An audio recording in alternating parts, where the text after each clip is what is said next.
सोया दूध सच में गाय के दूध का एक अच्छा विकल्प है, लेकिन हमारे बच्चों को पीने के लिए वास्तव में किसी सफ़ेद लिक्विड की ज़रूरत नहीं है। इसलिए सिर्फ सोया दूध देने के अलावा मैं सुझाव दूंगी कि माता-पिता उसी समय कोई हेल्दी नाश्ता दे। इसलिए बच्चे को कोई सफ़ेद लिक्विड देने की ज़रूरत नहीं है।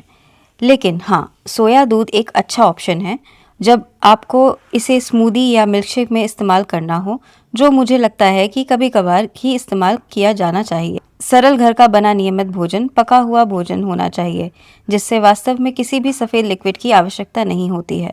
लेकिन सोया दूध निश्चित रूप से नियमित दूध से बेहतर ऑप्शन है। तो जब हम प्रोटीन के बारे में सोचते हैं तो सभी माताएं जानती हैं कि मेरे बच्चे को विकास के लिए प्रोटीन की ज़रूरत होती है, लेकिन वे यह भी जानती हैं कि वे प्रोटीन के लिए अपने बच्चे को दूध देंगी।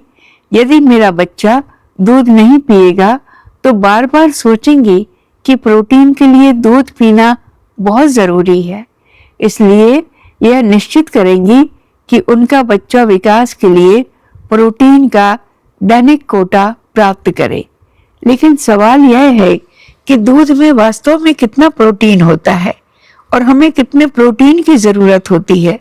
आइए इसे अभी पता करते हैं। मैं आपसे पूछना चाहता हूँ कि इंसान की ज़िंदगी में वो कौन सा समय है जब ग्रोथ सबसे ज़्यादा होती है।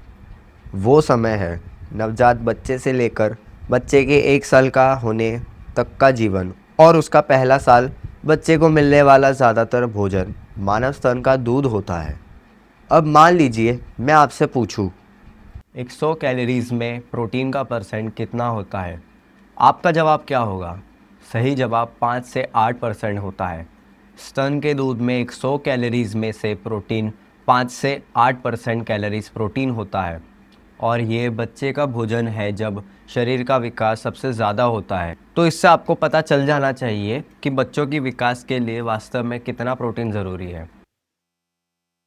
और हम आसानी से पौधों के माध्यम से अपना प्रोटीन प्राप्त कर सकते हैं, क्योंकि पौधों में भी अमीनो एसिड होते हैं।